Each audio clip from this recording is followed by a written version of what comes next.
英語会話 Topic of the day. 担当は松本徹先生。お相手はカレン・レイノルズさんです。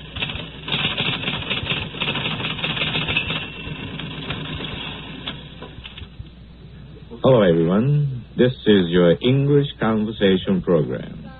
How are you? Oh, I'm fine, thank you. Hello, Karen. Hello, Mr. Matsumoto. How are you? Very well, thanks. Very happy to see you again, Mr. Henderson. Nice to see you, Mr. Matsumoto. We had Mr. Hugh H. Henderson last week. Mr. Henderson is the Far East manager of Scholastic Japan. Karen, Scholastic Japan is a publishing firm, isn't it? Right. Children's books primarily. It's headquartered in the States. I think Mr. Henderson is over here working with teachers in Japan, or? That's right. We're working with teachers and trying to point out to them the advantages of books that are simple and easy to read with lots of pictures, and this will help the students in their study of English. Do you teach English here? I don't teach at the moment, but I have been teaching in the past. Mr. Henderson, you seem to think that these books are good for children. Now, my question, don't you think these books could be very profitably read by even students and adults studying English? Yes, I agree with that. The content of the books is simple enough so that even the university students and businessmen who have time to spare could enjoy these books without feeling that they were studying English. It's the pleasure associated with these books that's the biggest advantage. It's been my feeling, in fact, it has become a conviction that our students, even high school students, are given materials that are too difficult to understand in English. Well, I would agree. It takes a great deal of pleasure out of studying a language if you are forced to learn or dissect in a grammatical way long passages of stories that as a whole are not really interesting. Yeah, I've seen students reading very difficult scientific articles and essays written in English, of course, with the help of their English-Japanese dictionaries. Big, heavy book dictionaries, you know. Do they really gain anything from this? They gain some information But after they translate. Does it balance out? They can get that kind of information through Japanese materials, too. Mm-hmm. Therefore, as you say, they may get some information through analyzing the grammatical construction of the English language. In fact, that seems to be one of the main interests of the study, which I think is a shame. Now, they don't seem to be able to just read the material in the original language and understand what's written without translating.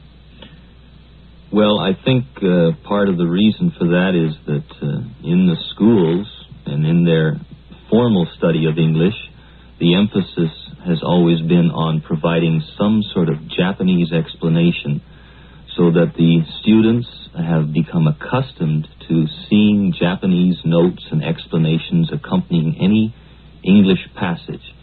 And if they don't have these notes or they don't see them on the paper, there's some psychological change that takes place in their mind, and they just refuse to accept the book because they think it's too difficult. Mm-hmm. Well, then these passages are sort of like a crutch to them, aren't they? Yes, it acts as a crutch. We're all linguistic cripples. Now, I have always felt, as I said, that our textbooks are as we advance in grades, to become too difficult. Therefore, I think we ought to advance more slowly and widen the area in which material should be written and cover a variety of subjects, more interesting subjects. That's where I think perhaps the books by your company come in, and some other companies as well. We should make what we're reading more interesting and true to life, up to date, shall we say. Yes, it doesn't help a student in his English, I think, to be reading something that has no relevance to today. It is something that describes life or ways of life of many, many years ago. He wants to read something in English about other people in the world today, what they're doing today and what they're interested in and what they do in their free time, for example. Exactly. Do you think that this is one of the most common errors in teaching English here? Well, it is.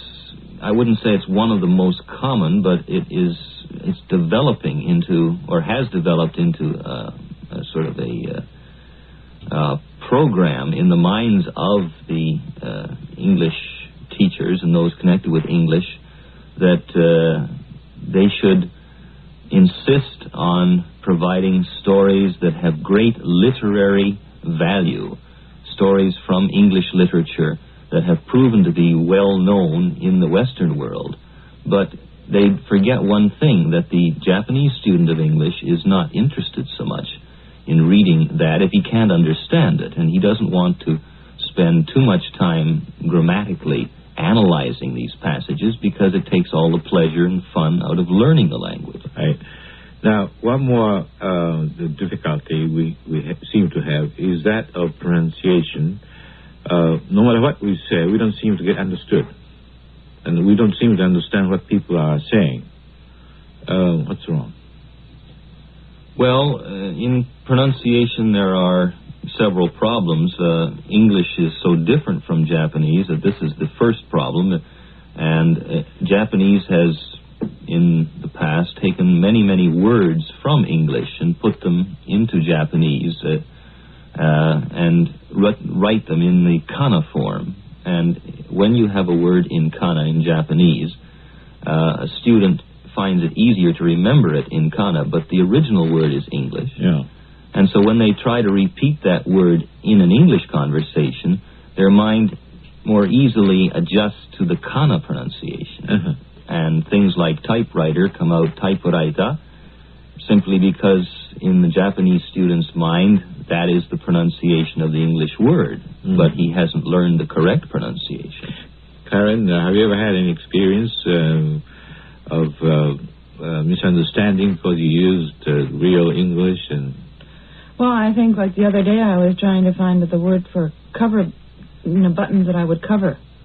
So I didn't know how to do it, and I just said it in kana, cover button, and I got what I wanted. So I just tried the other, it works two ways, though. Although I think that it is unfortunate that people do call a book, and their speech and their kana do mix up, and I think that it's a bad habit to get into.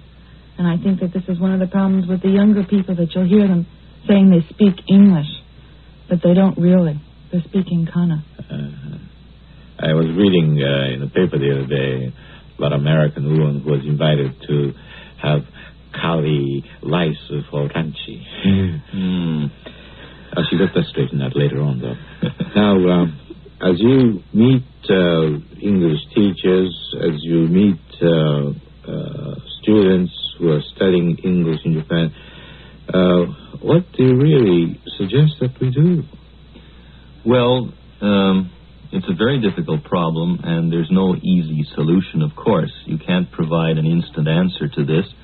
My suggestion would be that in my discussions with teachers and educators, that they pay more attention to selecting materials which appeal to the student rather than selecting materials that the teacher thinks are good literature and can be used in the classroom in a grammatical sense. The students are interested in reading things in English. This has been proven. But it's what they are reading that's the most important. And I think the selection of materials is the most important problem at the present time. This would help improve the English education of students. Thank you very much, and I think that explains why you're here. Mr. Henderson, Hugh H. Henderson にいろいろお話を伺いました。皆さんご存知かもしれませんけれど、私もこれで、22年間の英語会話放送生活を終わることになります。今日は総まとめと言っては甚だ大げさになりますけれども、今まで放送してきたことの中から、まとめていろいろお話をしたいと思うんですが、結局、一番ためになることは生の英語をたくさん聞くこと、聞かなければ始まりません。We have to listen to good live English. We have to listen to good live English. それから、これを真似することです。子供親の真似をして言葉を覚えるように、これを真似することです。We have to imitate it. それ以外に手はありません。いろいろな音を聞いてそれを真似することです。言い方を真似することです。We have to speak the way the native speaker speaks. 他の人の真似をすることは、問題です。ネイティブスピーカーのスピークするように真似をして喋ることが一番手っ取り早く正確な方法だと思います。何よりも喋ることです。We have to speak. The only way we learn how to speak English to speak English. We have to speak English. We don't have to translate English into Japanese. In fact, we shouldn't translate English into Japanese. We have to speak English. We have to eventually learn to think in English. 日本語で考えて、それからそれを英語に直して言ってるんでは間に合いません。We have to learn to think in English. それは英語で喋ろうと思ったらどうしてもそこへ行かなければ、ならないと思います。